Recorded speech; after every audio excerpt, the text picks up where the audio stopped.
The first season of The Hunting Party has finally come to a close, but several mysteries remain to be explored in Season 2. As of the first season finale, The Hunting Party Season 2 has yet to be confirmed. It doesn't help much that the show's been received extremely poorly by critics. On the brighter side of things, audience scores tend to rate much higher, and ratings have been relatively consistent. Naturally, The Hunting Party's negative reviews are still cause for some degree of concern. The series will have many faults it needs to address if it's granted renewal, but none of the issues with The Hunting Party require huge changes to fix. The series mostly needs to give its characters a bit more focus and play around with its sometimes predictable procedural format. Luckily, the Season 1 finale raises so many questions that NBC is practically backed into a corner to renew the show if they ever wish to see these questions answered. 5. Is Oliver going to die? The Hunting Party's finale leaves his fate uncertain. For a guy who started the show as a suspected antagonist, not to mention a guy who canonically murdered someone by setting them on fire, Oliver Odell's become increasingly likable over the past few episodes. That's what makes it so upsetting that Jenna Wells appears to have killed Odell with one of her mystery drug patches. She did say there's an antidote, but it's also time-sensitive. And the episode waffles a bit on whether the patches contain cyanide or some other unnamed neurotoxin, which complicates things even further. Even worse is the fact that Jenna managed to kill 200 people in what looked like mere seconds just by adding some blood pressure medication to their drinks. Odell surviving a neurotoxin after hundreds of people were killed by ACE inhibitors or beta blockers simply isn't believable, even if it might feel like an inevitability.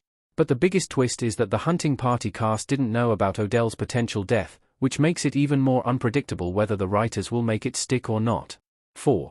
When will Shane meet his mother? A major reveal needs to be paid off.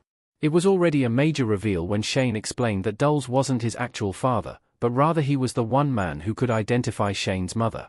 That storyline has developed to the point that Shane and Sarah seem like they might be bordering on a romance, although Shane's also had some moments with Bex that leave his romantic possibilities wide open.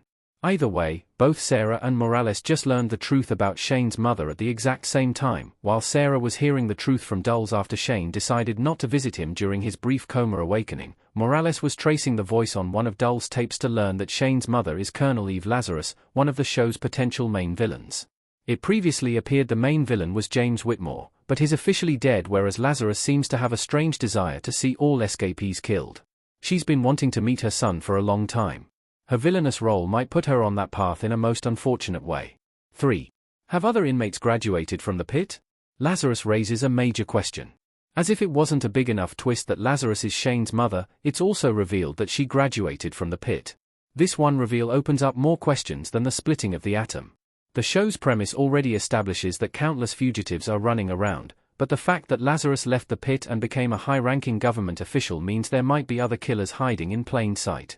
This could lead to some very different kinds of investigations in The Hunting Party Season 2. In fact, The Hunting Party Season 2 setup began much earlier when Bex found that whiteboard full of coordinates, many of which remain unexplained. There may be other pits that involved experiments besides Whitmore's empathy drug, and it's possible some killers graduated from these other potential pits as well. Eve's reveal creates so many possibilities that it would be sincerely upsetting if the show were to end before getting the chance to explore any of them. 2. How did Hassani's wife die? Major reveals require major answers. Before Odell's nose leak, it seemed like the major death cliffhanger of the episode was going to be Hassani. After getting shot by Whitmore's security, he made it very clear that the doctors were not allowed to take off his wedding ring. This naturally led to Melissa calling Morales with the hope of getting a message to Ryan's wife, only to learn that Hassani's wife has been dead for the past 2 years. Raising his children alone is the only reason Ryan's been primarily operating stateside for the CIA. Since Morales already knew this info, it's presumable that other characters might have known it as well. Morales seems to have better relationships with Shane and Odell than anybody else, so it wouldn't be shocking to learn that they know anything she knows. However, Morales doesn't actually tell Bex how Hassani's wife died, and the fact that he's kept it secret from Bex suggests there might be an unresolved mystery there. He definitely responded to Bex's story about knowing a serial killer. Perhaps Hassani has a similar story that hasn't been explored yet. Mallory technically shut down the team before they dispatched Jenna Wells, which complicates their situation even further. There's an argument to be made that taking down Wells should renew the Attorney General's faith in the team, but the fact that they were no longer on active duty means that Wells' death should legally be considered murder. And since the team's been theoretically operating in secret this whole time, Mallory might not appreciate the body count they've been racking up. It seems obvious that the hunting party can't continue without its main team. The core three have developed great rapport in these past 10 episodes, but the series also needs Morales and Odell to maintain full appeal. However, Mallory going so far as dismantling the entire command center while she replaces Bex, Shane, and has Sonny suggests that she isn't playing around. Justifying the reunification of this team is going to be one of the biggest challenges this show's writers have faced. Thankfully, their story crafting thus far suggests they're up to the challenge.